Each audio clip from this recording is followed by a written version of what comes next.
Buenas, estamos acá en Eilat. Quiero presentar, mi nombre es Javier Montenegro. Estoy con mi amigo Alberto Uliski y bueno, hace muchos años nos conocemos.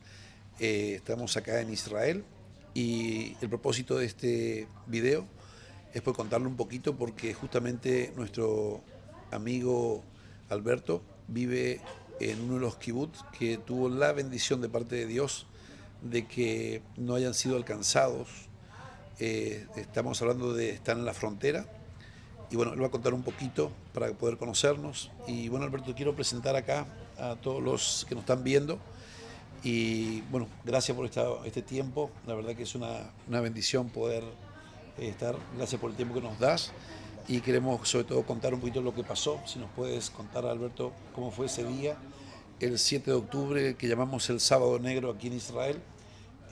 Cuéntanos un poquito, Alberto, con tu esposa, tus hijos, tus nietos. Cuéntanos un poquito de tu vida. Bueno, eh, bueno, como decía Javier, mi nombre es Alberto. Vivimos en la zona que se llama Otef Asa en hebreo y que quiere decir Franja de la Paz. Estamos viviendo ahí desde el año 1991. Eh, en realidad no es un kibutz, sino que es un moshav. Moshav difiere en una parte técnica que no tiene muchas cosas en común eh, con un kibutz, pero sigue siendo un grupo familiar.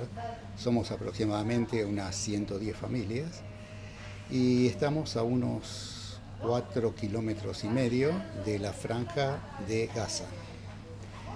Eh, bueno, ¿cómo vivimos ese día? Ese día vamos a comenzarlo desde el día anterior. Es decir, justamente era una fiesta judía en la cual se llama Simchat Torah y nos habíamos reunido en la casa de mi hijo, que vive unos 60 metros de mi casa, unas 18 personas más o menos, entre la esposa, familia de la esposa de mi hijo, nosotros, mi otra hija, nuestros nietos, y estuvimos festejando hasta las 11, 11:30 de la noche.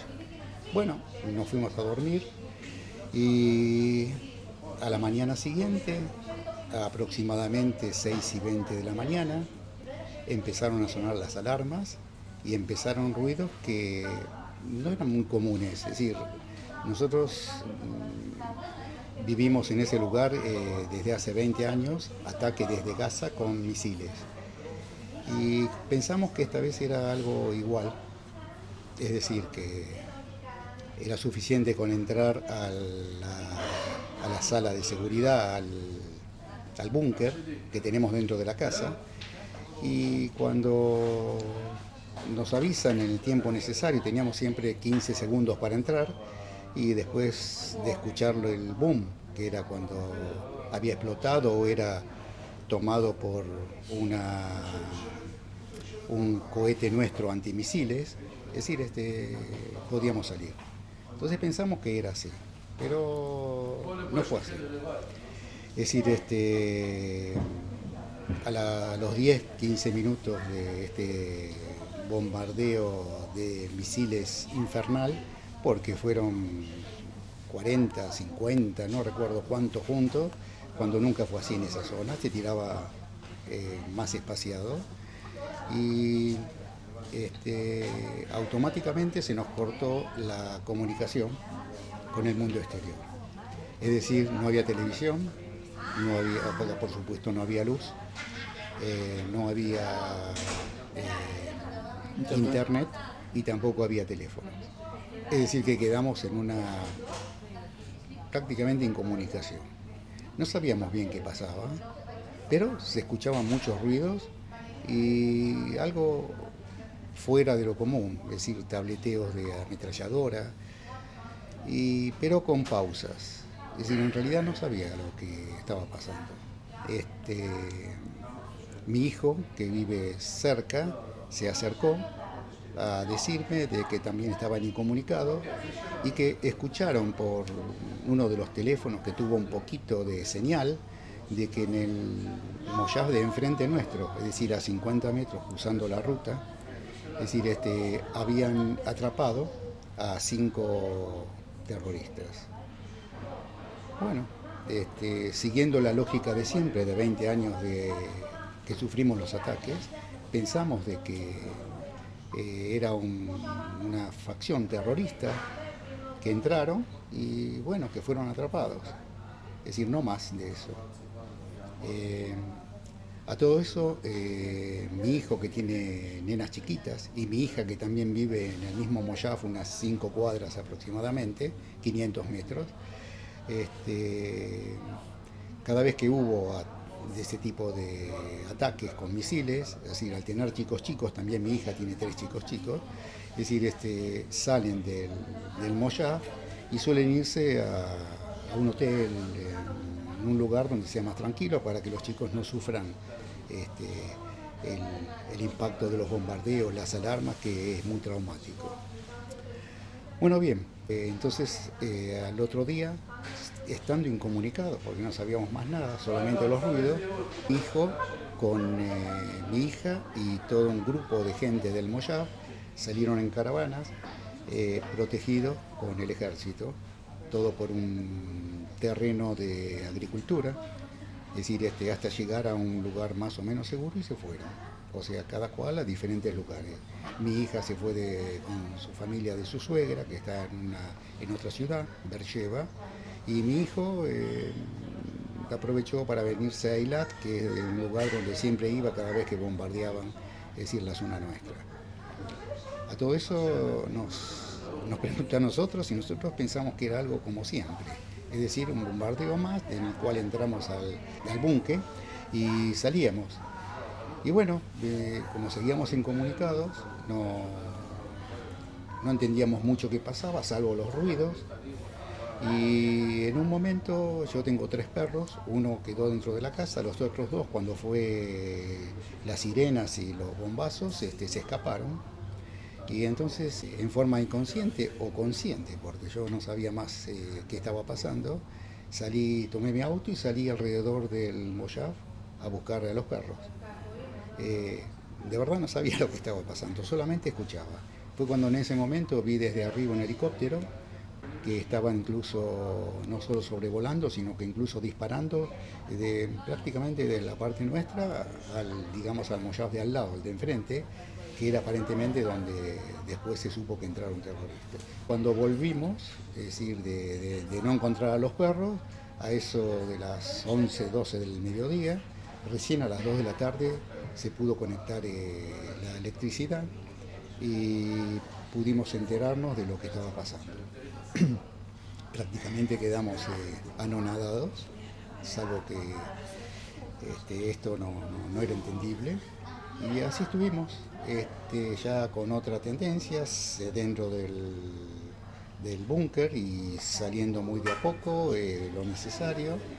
Y hasta que a la noche nos avisaron que las últimas 10 familias que quedábamos nos iban a evacuar, o sea, con asistencia del ejército. Y así fue que salimos también por un lugar descampado donde realmente pudimos salir hasta las afueras de un kibutz que es Seilim, y de ahí mucho más afuera donde ya la zona se supone que estaba exenta de terroristas. Hasta acá el tema. ¿Cuántos kilómetros están ustedes de Gaza, del kibutz de ustedes de su Moyab? El Moyab nuestro está a unos 4,5 kilómetros de la Franja de Gaza. ¿Ustedes tienen conocidos o amigos de personas que tal vez fallecieron o fueron raptadas, que están en este momento? Si nos puedes contar un poquito. Bien, como nosotros vivimos en una zona muy chica, es decir, pertenecemos digamos, una municipalidad en la cual nos aúna a todos los kibutzim y moshavim de la zona, y cuando hay festejos y cuando hay cualquier actividad, es decir, en forma general nos conocemos casi todos. O sea, muchos de vista, otros no tanto, otros son amigos. Se calcula entre unos 15 a 18.000 personas. Yo personalmente conozco cuantos que murieron en el atentado. Es decir, uno era alguien argentino que arreglaba computadoras y que su hijo estaba en la fiesta de, famosa del bosque y cuando el hijo lo llamó por teléfono, él salió con su auto a ir a buscarlo y bueno, fue detenido por los terroristas y en ese momento lo asesinaron en el lugar. Tengo amigos que también tienen, por ejemplo, a su hijo, el que era muy amigo mío del kibutz Nidizhak, tiene su hijo secuestrado. Y después nos enteramos de algunos y de otros, y el mismo kibutz, que es Nidizhak, también ha secuestrado a otra persona más, y bueno, en general fueron muchos. Por ejemplo, amigos de mi hijo, que estaban en lo que se llama en hebreo la Kitat Ikonenut, es decir, o sea, un grupo de gente que es la que se acostumbra a tener la parte de vigilancia del Moshav, y ellos eran del Moshav Miftahim, donde le tiraron una granada, no sé de qué tipo, RPG, algo así dijeron, y mataron a los 5 muchachos de toda la quita esa. Todos amigos de mi hijo, por supuesto, hicieron el colegio juntos. Bueno, un montón de gente que sabemos que le entraron a las casas y que quedaron encerrados en sus búnkeres y bueno, en algunos no entraron, en otras sabemos que los incendiaron, en otras hasta usaron rehenes que tomaron en un lugar y obligaban a ese rehén que se dirija a la casa de otros para que abra las puertas de los búnkeres y de último fueron eliminados todos.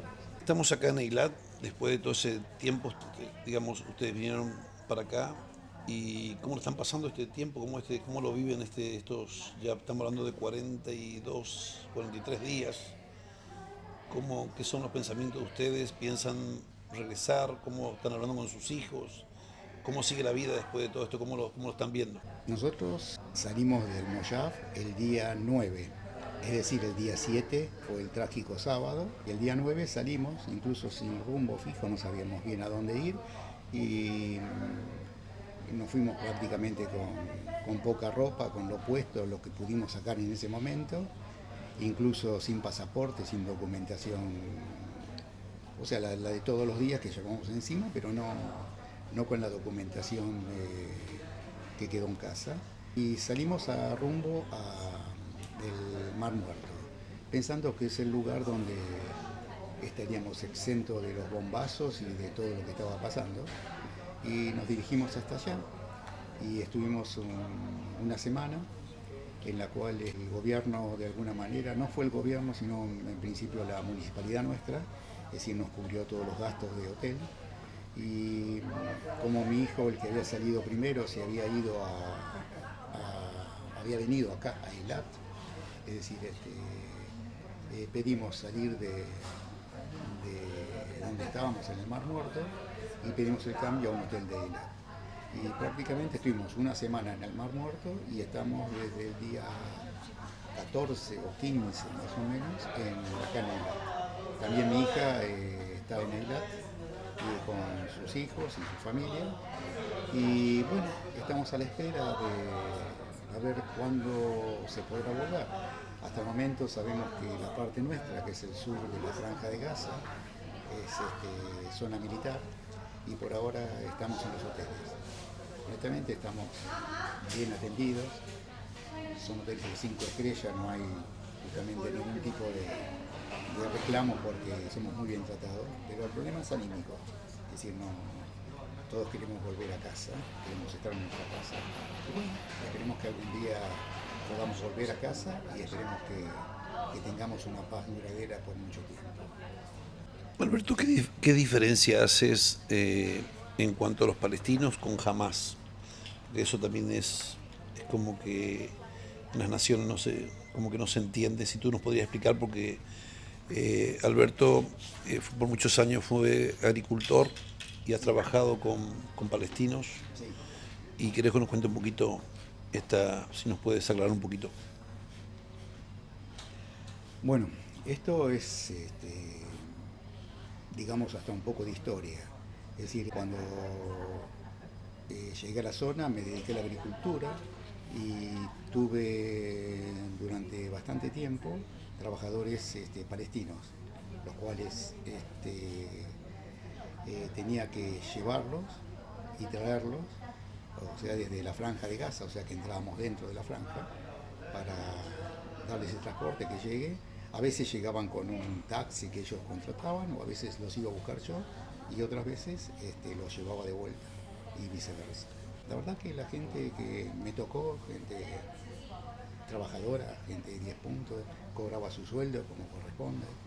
Y bueno, pero incluso en su momento ellos, era la época de los atentados en Tel Aviv y en Jerusalén, es decir, donde cada vez que había un atentado, automáticamente se cerraba el paso de los trabajadores, y estos trabajadores siempre estaban disgustados porque sabían que a un atentado que había en Jerusalén o en Tel Aviv, automáticamente se les cerraba el paso para los trabajadores. Entraban todos los días miles de trabajadores, es decir, yo tenía cuantos, y bueno, hasta que después de la Intifada 1, Intifada 2 y alguna, y bueno, de última el Mojaf dejó de tomar trabajadores palestinos, y bueno, y de esa época se comenzó a trabajar con voluntarios que venían de todas partes del mundo, y también con tailandeses que llegaron en forma de un contrato de trabajo con muchos agricultores. Bueno, ustedes sabrán por las noticias que muchos de ellos han muerto, los tailandeses, y cuántos, creo que se habla de unos 20 y pico o 30 muertos, y algo de 18 secuestrados. Bueno, la pregunta que me hace Javier es qué diferencio yo hoy entre el Hamas. Es una entidad terrorista, y terrorista es un nombre que le queda chico, es decir, con un lavado de cabeza total, en el cual su única función en la vida es matar, pero no en guerras, está matando civiles, han violado, han descuartizado. Es decir, no hace falta que yo les cuente, es decir, eso salió en todas las noticias.